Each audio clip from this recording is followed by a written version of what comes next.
আসসালামু আলাইকুম রহমতুল্লাহ। আশা করি অনেক অনেক ভালো আছো। আর এই মুহূর্তে আমি যুক্ত হয়ে গেছি 30 নং ভিডিও, অর্থাৎ HSC ICT পঞ্চম অধ্যায় 30 নং লেকচার। অ্যান্ড এই লেকচারে আমি আলোচনা করব একটি ত্রিভুজের 3 বাহু দেওয়া থাকলে সেই ত্রিভুজের অ্যালগোরিদম, ফ্লোচার্ট এবং সি প্রোগ্রাম কিভাবে খুব সহজে সমাধান করা যায় তা পুরো ভিডিও তুমি যদি দেখো তাহলে শিখতে পারবে।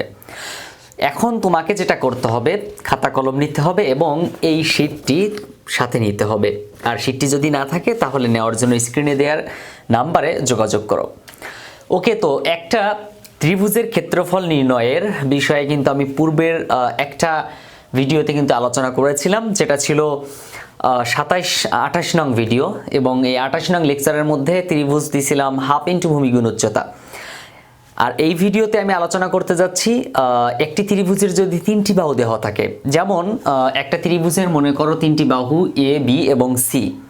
এখন কিভাবে এটার ক্ষেত্রফল নির্ণয় করা যায়, এর সূত্রটা আগেই আমাদেরকে মুখস্থ করতে হবে। সূত্রটা কেমন?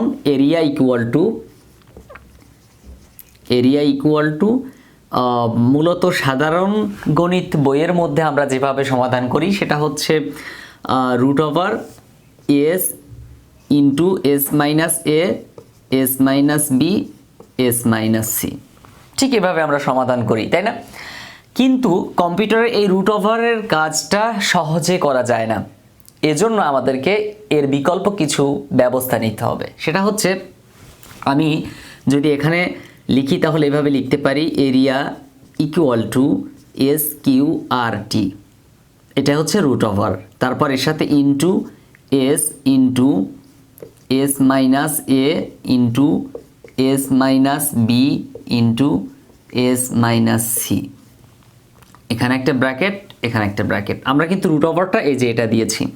এখন এই যে এস আমরা তো পূর্বেই বললাম এ বি সি 3টি বাহু যদি দেওয়া থাকে তাহলে কিভাবে সমাধান করব। কিন্তু এই এস এর মানটা কোথা থেকে পাবো? এস এর মান কি দেওয়া থাকবে? না, দেওয়া থাকবে না। আমাদেরকে এস এর মানটা নির্ণয় করতে হবে। তাহলে এস এর মান নির্ণয় করার জন্য সূত্র হচ্ছে S equal to A plus B plus C divided 2। এই হচ্ছে এই অঙ্কের মূল হাতিয়ার, অর্থাৎ এরিয়ার সূত্র এবং এস এর সূত্র। তো আমরা যদি এই ক্ষেত্রফল নির্ণয়ের সূত্রটা ব্যবহার করি এবং এই সূত্রটা ব্যবহার করি তাহলেই আমাদের হয়ে যাবে এই অঙ্কের মূল কাজ। তাহলে চলো এবার সমাধান করি। কিভাবে সমাধান করব? আমরা প্রথমে অ্যালগোরিদম করব, রাইট? তো অ্যালগোরিদম করতে গেলে কোনো সমস্যা ধাপে ধাপে সমাধান করলে তাকে বলা হয় অ্যালগোরিদম। ওকে, তাহলে অ্যালগোরিদম করতে হলে স্টেপ 1-এ আমরা প্রোগ্রামটা শুরু করব, স্টার্ট।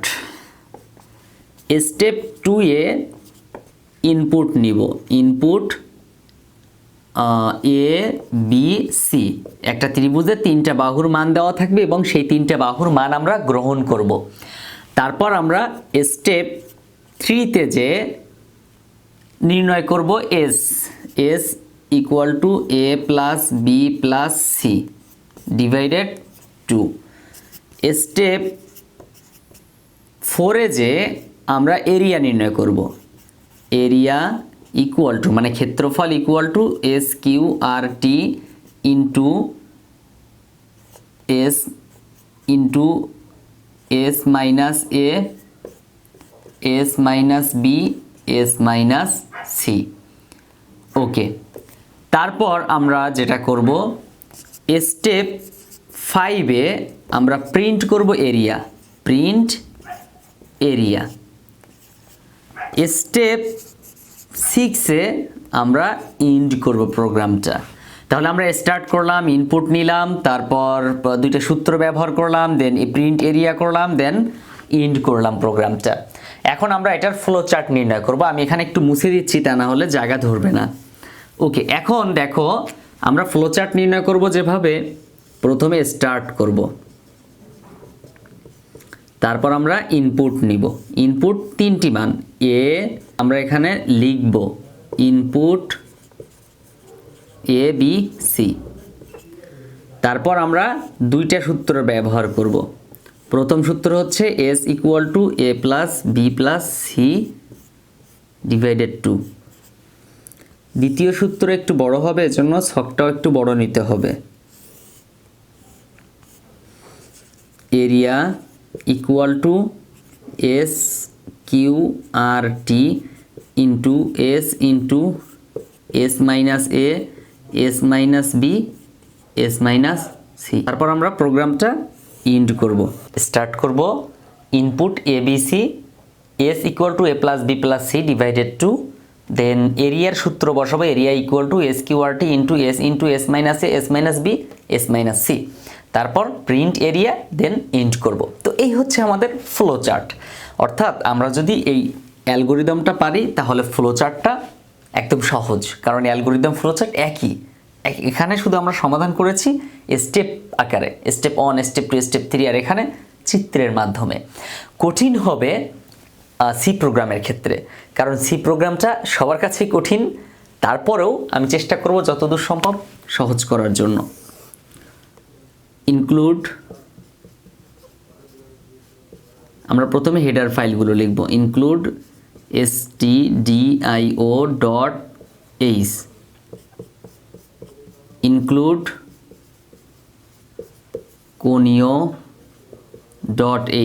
তারপর মেইন ফাংশন।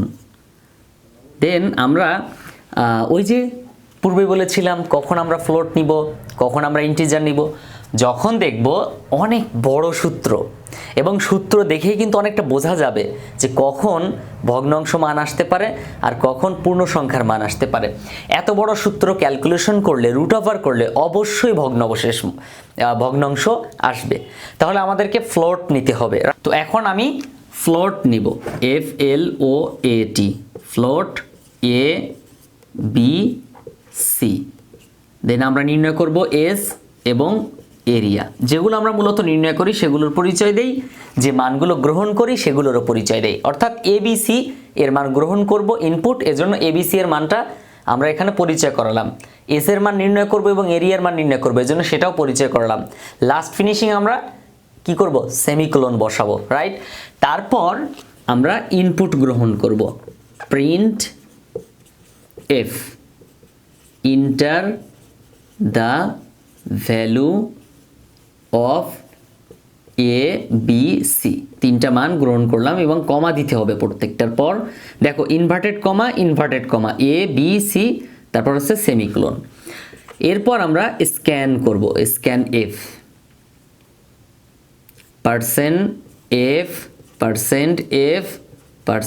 %f অনেকে এই বিষয়টা জিজ্ঞাসা করে যে আমরা কেন %f ব্যবহার করলাম। আসলে %fটা হচ্ছে আমরা যে মানটা যদি ফ্লোট গ্রহণ করি তাহলে আমাদেরকে %f লিখতে হবে, কারণ ফ্লোটের সংক্ষিপ্ত রূপ হচ্ছে %f। কিন্তু যদি এখানে ইন্টিজার গ্রহণ করতাম, ইন্টিজার মান লিখতাম, ইন্টিজার লিখতাম, তাহলে %d লিখতাম, কারণ ইন্টিজারের সংক্ষিপ্ত রূপ হচ্ছে %d, যেটার বাংলা অর্থ কি, পূর্ণ সংখ্যা। তারপর আমরা এখানে and A and B and C, এটা কিন্তু ভুল, এখানে সঠিক করতে হবে এই কমাগুলো দিয়ে, কারণ এই কমাগুলো না দিলে ভুল হয়ে যাবে। ওকে, তাহলে ব্যাপারটা একটু খেয়াল করো, ইনভার্টেড কমার মধ্যে কোথাও কিন্তু আমি কমা ব্যবহার করি নাই। তারপর কমা ব্যবহার করছি and A comma and B comma and C, then আমরা লাস্টে সেমিকোলন বসালাম। এরপর আমরা S equal to A plus B plus C এই সূত্রটা ব্যবহার করব, ডিভাইডেড টু, এখানে সেমিকোলন বসাবো। মূল সূত্র হচ্ছে area, area equal to S Q R T into S into S minus A S minus B S minus C, তারপর আরেকটা ব্র্যাকেট দেন সেমিকোলন বসাবো। তারপর আমরা প্রিন্ট করব, কি প্রিন্ট করব, এরিয়া প্রিন্ট করব। তাহলে আমাদের লিখতে হবে প্রিন্ট এফ %f, মানে উত্তর তো অবশ্যই পূর্ণ সংখ্যা হবে না, কারণ আগেই ভগ্নাংশ আকৃতির প্রকাশ করে দিয়েছি, অর্থাৎ এটা ভগ্নাংশ যে সেটা প্রকাশ করেছি। এখন কিন্তু আমি কি ইন্টিজার ব্যবহার করতে পারবো না, আমাকে ফ্লোট ব্যবহার করতে হবে। তাহলে ফ্লোট, আর আমরা নির্ণয় করতেছি যেটা সেটা এখানে লিখব এরিয়া, শেষ। দেন গেট ch সেমিকোলন, তারপর শেষ। তাহলে আমরা একটা প্রোগ্রাম কিভাবে সমাধান করলাম দেখো। প্রথমে ইনক্লুড studio.h, ইনক্লুড conio.h। অনেক প্রোগ্রামের মধ্যে কিন্তু এই conio.h দেওয়া থাকে না। অনেকে পূর্বের ভিডিওতে একটা প্রশ্ন ছিল যে ভাইয়া অনেক ভিডিওতে অনেক বইয়ের মধ্যে বা অনেক ভিডিওতে তারা দেখেছে যে এখানে conio.h ব্যবহার করেনি, তাহলে আমি কেন ব্যবহার করলাম? আসলে এটা অপশনাল, ব্যবহার করা যায়, না করলেও সমস্যা হয় না।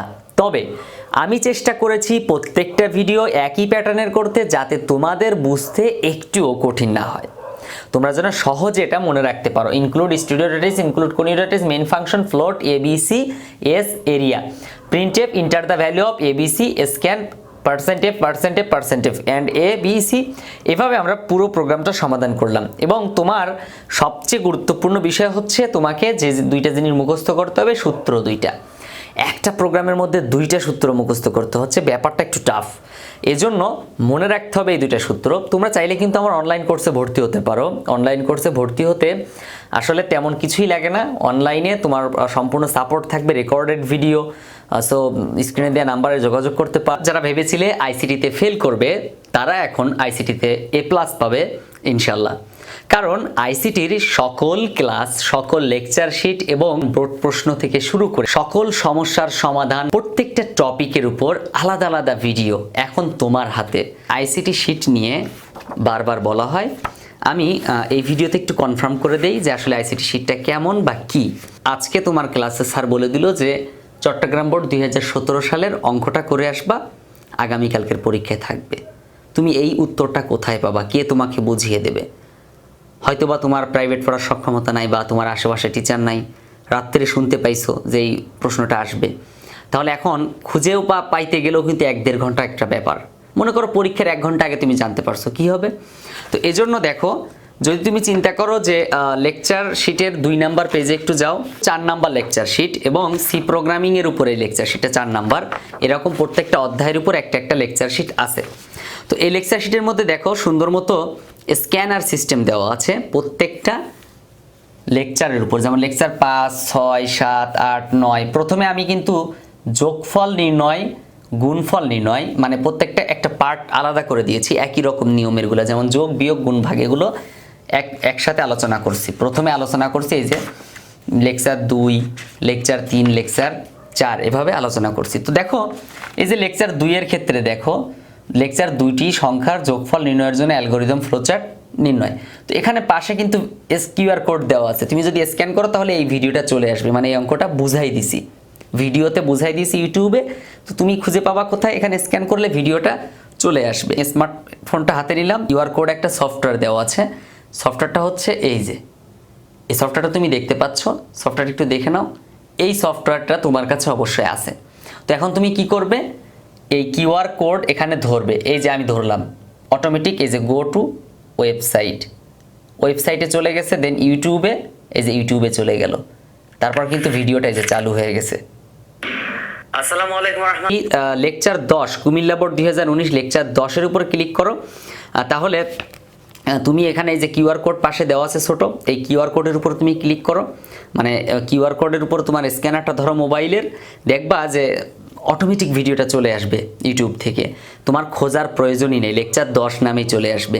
তাহলে তোমার কিন্তু খোঁজাখোঁজির একদম প্রয়োজন নেই। তো এই লেকচার শিটের মধ্যে এছাড়াও কিন্তু সব সমস্যাগুলো সমাধান করা আছে, যেমন সি প্রোগ্রামিংগুলো নির্ভুলভাবে দেওয়া আছে, ফ্লোচার্ট নির্ভুলভাবে দেওয়া আছে, অ্যালগরিদম নির্ভুলভাবে দেওয়া আছে, এবং কালারিং করা সুন্দর মতো সাজানো গোছানো।